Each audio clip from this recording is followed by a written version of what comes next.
The Jacksonville Jaguars made some news as hiring the second youngest GM in James Gladstone at 34 years old. I thought he honestly was the youngest, but turns out I guess the Browns did that back in 2020, I think it was, whenever he was 32 years old for the GM. They hired man, the Jags are doing some wild stuff in the offseason, man. They got Liam Cohen, who they just got. You're from your Bucks, BC. Liam Cohen's only 39 years old.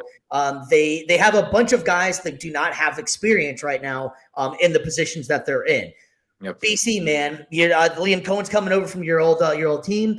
What do you think this is? Do you think the experience actually matters, or do you think that just, if you know football, you know football? I tend to lean more on that. I mean, Cohen, to me, in the time that he was in Tampa, he showed that he has a great mind for the game. He's been shown that his offensive concepts are very innovative. The pre-snap motion is absurd, how he's able to just draw defenses. Like, he's able to either able to fool them or just kind of get them to reveal what they're doing. And then just on top of that, he's been able to adapt very well over the course of the season. And even in not just over the course of the season, but in game, in half, he's adaptable, versatile, and that's a great offensive mind. So as far as defense goes, we'll see what that, we'll see who he brings in to head it, or who, runs that side of the ball. Well, that was kind of what I was getting at as well, is that so you got all the guys that the Jags have hired so far this offseason have never been in the position they're in. Including Tony Baselli just took over at their Hall of Fame left tackler, just took over, I believe, as president of operations. You got the OC and the defensive coordinator both have never been in that position. And you got a kid who's 34 years old that is just taking over for the first time as the general manager. That one's just shocking to me because if you know football, you know football. I understand that point. I think as a coach, I think you can get away with it a little bit more. As a general manager, there's a lot of behind the scenes and a lot of stuff that you got to know. I mean, I have to say it can happen. Theo Epstein for my Red Sox, he was in his 30s whenever he took over the Red Sox and got them to a World Series and 2 World Series out of it, whatever. So it can happen. Mike, man, do you think that it really matters the experience level, or is it just, maybe you really know your stuff? The experience level does matter for sure, but you got to get experience some way, and that's the only way to get it is to gain it.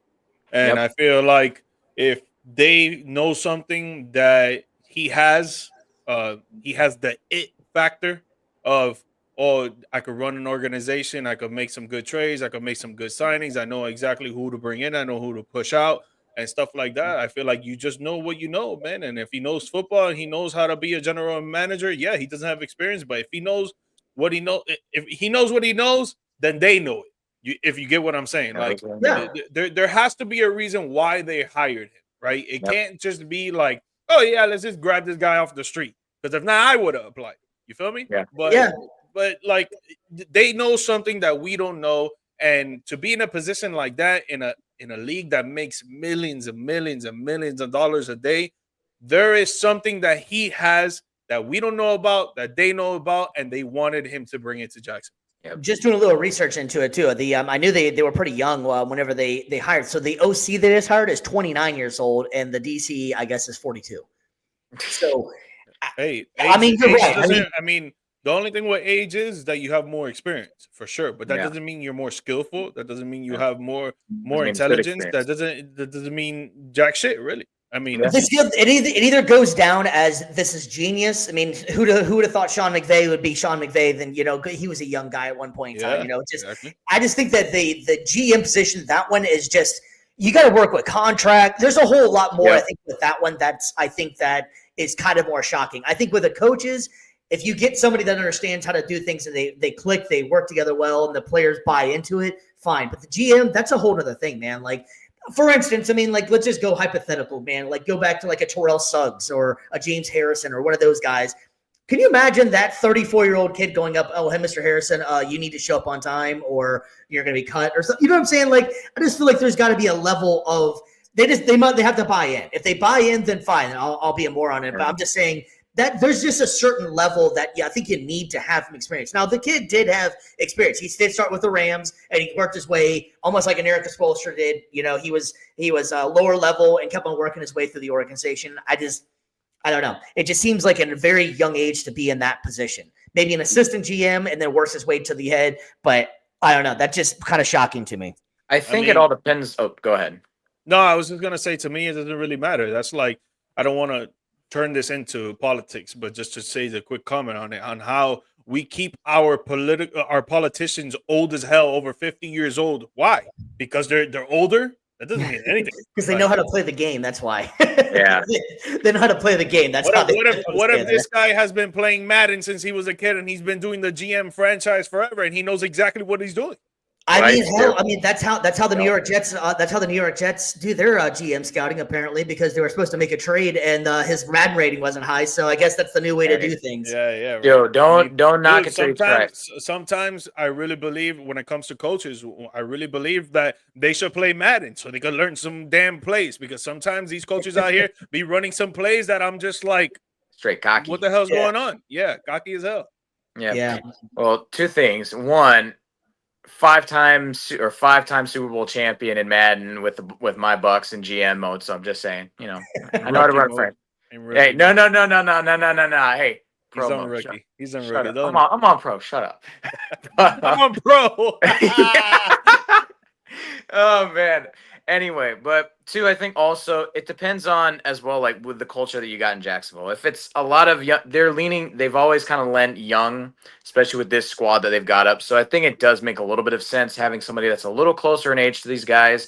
They kind of understand a little bit more of the ins and outs, kind of the struggles of what it's like to be a younger adult versus somebody that's in their 40s or 50s, and they can't really relate to a lot of young players. So, and I know, again, coaching versus GM, there is a difference, but that just might be the mentality that they have about it. They just want to kind of go young across the board. These guys kind of all understand each other, what the life and grind is like at a certain age, and they can all just kind of grow up together in a sense. But I will say this, it's going to be interesting, the GM-coach relationship as well, with Cohen being 5 years older than Gladstone at 34. So like that to me is going to be funny. It's like, okay, who's going to really run the show? Is this more of Cohen being like, hey, do what I want. This is what I want. This is what I want. Oh yes, Mr. Cohen. Or is Gladstone actually going to be like, hey, I'm the GM. Just tell me what you need and we'll make this happen. Don't, you're not doing my job for me too. I feel like it should be a team effort anyways. I mean, everybody's trying to win. You're in the same organization. You're getting paid by the same owner. Yeah. The owner's going to want some wins. He's going to want some playoff wins. He's going to want some conference wins. He's going to want a Super Bowl. And if the only way to do that is to work together as a team. If you're out here trying to be like, oh, I'm your boss, you got to do what I say, or, oh no, I'm the coach on the field, you should do what I say. No, you should be working together to try to win. But it does happen. So we'll see. No. Yeah, it's definitely going to be very interesting dynamic. He's already off to a flying start with that one. So not awful.